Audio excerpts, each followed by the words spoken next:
the small northern town of North Haven, where winter dragged on forever, the snow fell not white but gray, like the ashes of a long extinguished fire, and the wind howled as if mourning someone's forgotten soul.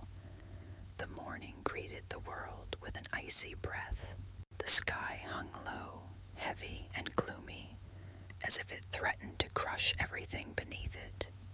Ethan Frost stood at the edge of the vacant lot, his heavy boots sinking into the snowdrifts, and his breath steamed, dissolving in the cold air. He pulled his coat tighter around himself, but the frost still crept under his skin, as if the earth itself were whispering to him, "Go away." He had come here to escape the past, but it clung to him like a shadow that does not disappear even in the darkness. Thoughts of an old misfortune that he kept silent about weighed on his shoulders like an invisible weight. But today he was called, not for this. Today the body of Lucas Reed was waiting for him. The boy lay against a sagging fence, half buried in a blanket of snow, as if nature were trying to wipe him off the face of the earth. Ethan dropped to his knees, his gloved fingers sliding over the frozen skin, and something in his chest tightened painfully. Lucas's face, untouched by the harshness of adulthood, was frozen in a silent question, and his empty eyes looked up, as if seeking salvation in the gray abyss. A torn poster lay nearby, the campaign smile of Mayor Harold Klein mocking this death. Ethan picked it up, his hands shaking, but not from the cold. There were no accidents in this town. Never. The villagers, crowded at a distance, their faces pale and drawn, blending with the gray of the snow. They looked away, but Ethan could feel their fear. It hung in the air, thick and tangible as fog. They knew more than they said, but silence was their shield. He rose, the snow crunching under his feet, and striding toward the crowd, he asked, in a low, hoarse voice like the rumble of distant thunder, who was the last to see him. The silence struck harder than words. Only one woman, her eyes full of tears, dared to step forward. Her trembling finger pointed toward the mayor's house. "He was there," she whispered, and her voice broke like thin ice underfoot. Ethan nodded, his face unreadable, but inside he was raging. This was only the beginning. The truth was waiting ahead, cold and sharp as a knife, and he knew that the closer he got to it, the more his soul would freeze. But it was too late to turn back. Around Lucas's neck, barely visible in the snow, was a medallion, old and worn, carved with a symbol Ethan had seen before. Too long ago, too close to what he had tried to forget. He walked up the narrow path to the Reed house, his boots crunching in the snow that was falling thicker, as if the sky had decided to blanket North Haven in a gray shroud. The wind howled through the cracks in the leaning fences and the ramshackle houses, their windows staring out at the world with empty blind sockets. The Reed house stood at the end of the street, old and decrepit, its roof sagging as if it had been bent by the weight of snow and grief. The walls seemed to have absorbed the dampness and sadness of the place, and darkness seeped from the cracks between the boards. Ethan paused at the threshold, his breath steaming in the frosty air, and knocked on the door. The sound was dull, like a knock on a coffin, and the echo was lost in the howling of the wind. The door slowly opened, and a woman appeared appeared on the threshold, Lucas's mother. Her face, pale as fresh snow, was lined with lines of sorrow, and her eyes, reddened with tears, looked at Ethan with a silent plea mingled with fear. "Mrs. Reed," he began, his voice low and hoarse, like the creak of old hinges, "I need to talk to you about Lucas." She did not answer, but stepped aside, letting him into the house. Ethan stepped inside, and the cold of the street gave way to a musty warmth, saturated with the smell of damp, mildew, and undried tears. The living room was small and dim, as if the light was afraid to penetrate. Lucas's father sat by the fireplace, long since cold, his hands clutching an empty mug, his gaze fixed on the worn wood floor. Ethan sank into the chair opposite, his fingers unconsciously fiddling with the hem of his heavy coat. "I know this is hard for you," he said, trying to soften his tone, even as anger welled up inside him. "But I need to understand what has happened to your son." Lucas's mother sobbed, her thin shoulders shaking like branches in the wind, but his father looked up. His eyes flashed like steel in the dim light, and he said, "We can't talk." His voice was cracked, like a man who hadn't had a drink of water in a long time. "They won't let us." Ethan frowned, and thoughts swirling like snowflakes in a snowstorm. "Who are they?" he asked, leaning a little closer. Lucas's father pressed his lips into a thin line, his fingers white with the tension of his mug. "The mayor, Harold Klein, and his men, they know everything." Lucas's mother sobbed again, her shaking hands coming up to cover her mouth, as if she were afraid the words would spill out against her will. "Please go away," she whispered, her voice thin as a thread, ready to snap. "We can't. We're afraid." Ethan stood up, his face unreadable, but inside a storm was raging. He could feel the fear of these people permeating the air, like a sticky web enveloping him. "I will find this killer," he said quietly, but with the determination of a vow to himself. "Even if I have to tear this damned city down to the ground." He turned and walked out without looking back. The door closed behind him with a plaintive creak, leaving him alone with the howling wind and the falling snow. The silence that greeted him at the police station was oppressive, so thick it seemed to weigh on his shoulders.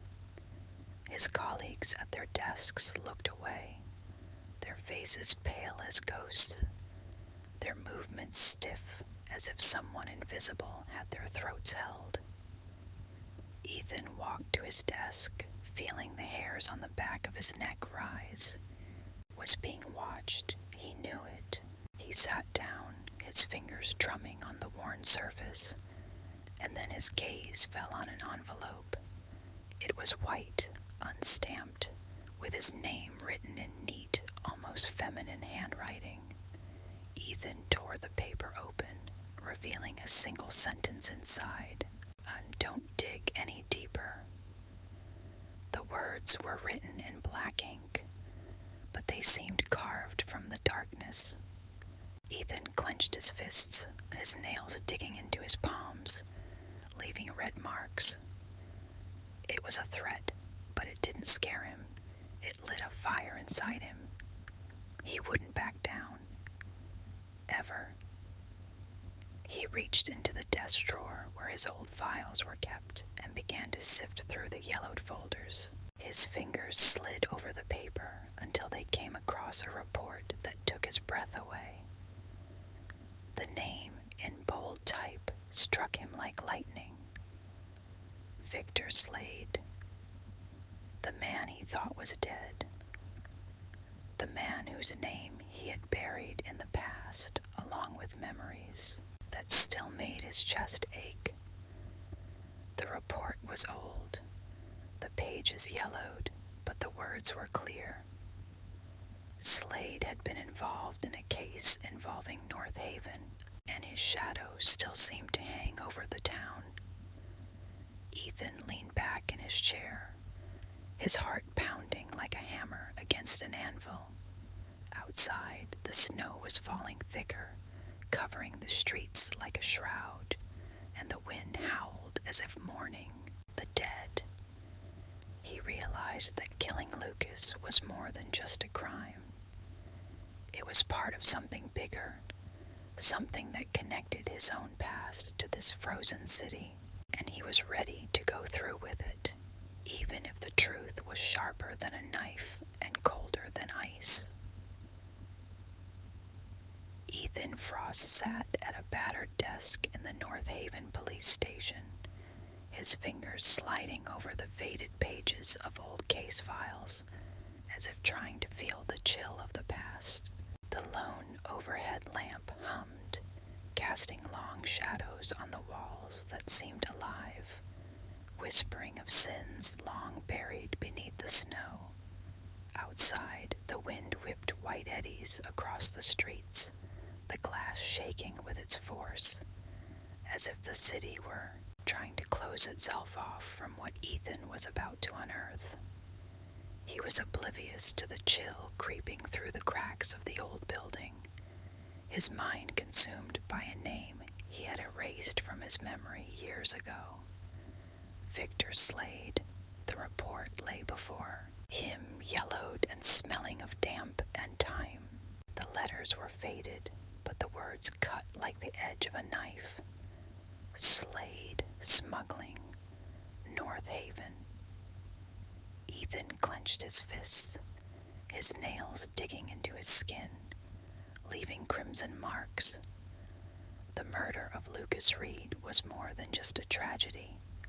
It held threads that led to his own demons. The locket found around the boy's neck was a key, and the anonymous threatening letter was a warning. But Ethan was not one to back down. He stood, his heavy boots creaking on the wood floor, and headed for the door. His colleagues at the station were silent, their eyes sliding past like shadows, and the air was thick with fear. Someone was watching him. He could feel it on his skin. Outside, the snow lashed his face. The wind howled like a wounded, cornered animal.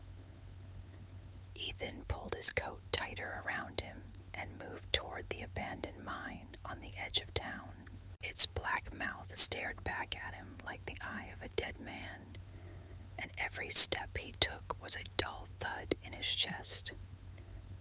He turned on his flashlight, the beam illuminating rusty rails and crumbling walls covered in frost. The air inside was thick, saturated with damp and something else, sharp and metallic, like the smell of blood. The mine was breathing, its rocky depths contracting with his steps, and the silence was heavy on his ears, broken only by the distant patter of raindrops. He saw the tracks, fresh, deep, from someone who had been here recently. Ethan gripped the pistol grip under his coat, his gaze sharp as a blade. The tracks led deeper, where the darkness deepened and the light from the flashlight faded. Suddenly, the beam fell on a glint of metal, another medallion, identical to the one Lucas had. The crossed wave on its surface seemed carved with defiance. Ethan leaned down, his fingers brushing the icy surface, and at that moment there was a rustle behind him, sharp as the sound of tearing fabric. He turned, the beam darting along the wall was only darkness, thick and alive. His heart pounded. He clenched the medallion in his fist. It was not just a sign, it was a mockery. Ethan moved on, each step slow and deliberate. The darkness enveloped him, its cold touching his neck, and he thought he heard someone following him.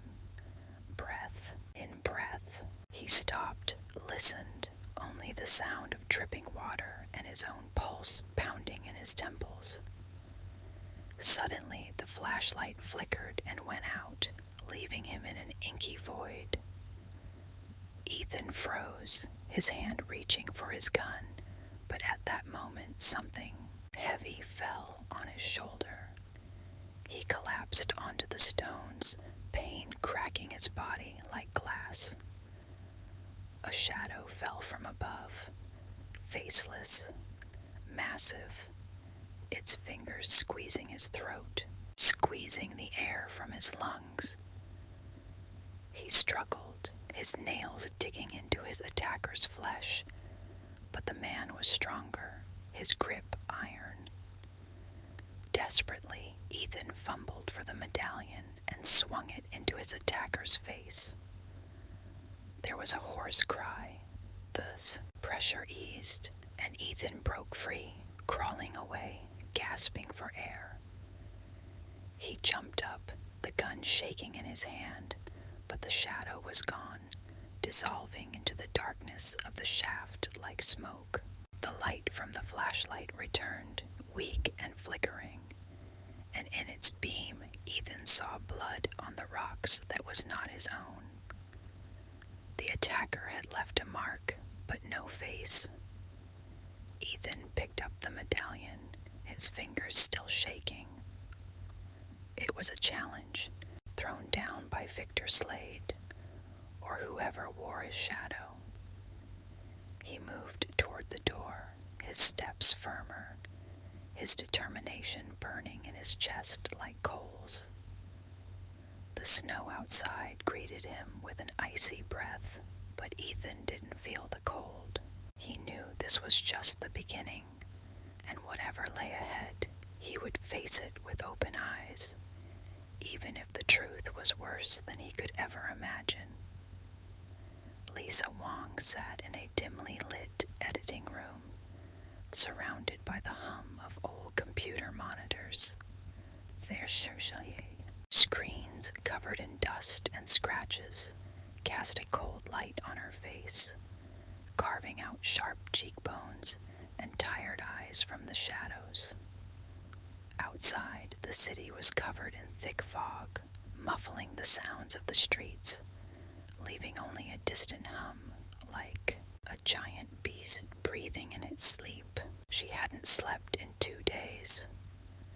Caffeine and adrenaline kept her afloat, but her fingers trembled and her eyelids kept falling like the curtain before a final scene. Footage from city surveillance cameras flashed on the screen in front of her. Blurred silhouettes, streetlights, empty intersections. This was her chessboard, and her opponent, a killer she'd mentally dubbed Shadow, was playing better than she'd expected. He was careful, too careful. He knew how to avoid cameras, how to disappear into the shadows, leaving behind only questions and dead bodies. But Lisa knew that even the smartest people had weaknesses.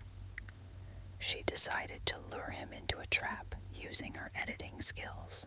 Cutting up old footage, she created a fake report, a report of a new crime, supposedly filmed live. She uploaded it online, held her breath, and waited, and he took the bait. Camera number 47, set up outside an abandoned warehouse on the outskirts, caught movement. A dark silhouette sliding along the wall, like ink spilled on wet paper. Lisa's heart pounded, her fingers curled into fists. She grabbed the phone and dialed Detective Marlowe. The man one she had contacted the day before, but the line crackled and went dead. "Shit," she whispered, throwing the phone on the table. Time was running out. The police were running out of time. The solution came to her, sharp and inevitable as a knife blade. She stood up, pulled on an old leather jacket, and pocketed the portable camera, her only sword and shield. The newsroom door slammed behind her, and she disappeared into the fog. The streets were ghostly, the streetlights dim, their rays drowning in a whitish haze. Lisa ran, her steps echoing loudly in the silence, her breathing ragged. The warehouse appeared before her 15 minutes later, a rusty giant with broken windows that looked like empty eye sockets. She slipped inside through a crack in the door, turning on the camera. It was dark inside, only thin rays of moonlight breaking through holes in the roof, drawing silver spots on the floor. The air smelled of dampness and metal. Lisa moved slowly, listening to every rustle, until a voice cut through the silence. Low, hoarse, like the sound of gravel underfoot. "You came, Lisa." She froze, her pulse thundering in her ears. The voice came from deep within the warehouse, from the shadows where the light couldn't reach. "Who are you?" she asked, trying to keep her voice from shaking. A figure emerged from the darkness, tall, wearing a long black cloak, his face hidden by a mask. "You know who I am," he replied, his tone even but laced with a hidden threat. "You are looking for me." Lisa clutched the camera, her nails digging into her palm. "You're a killer," she said, her voice as tight as a taut string. "You've killed people while avoiding the cameras." He made a sound somewhere between a chuckle and a growl. "Avoiding? No, I used them. Cameras are my allies, Lisa.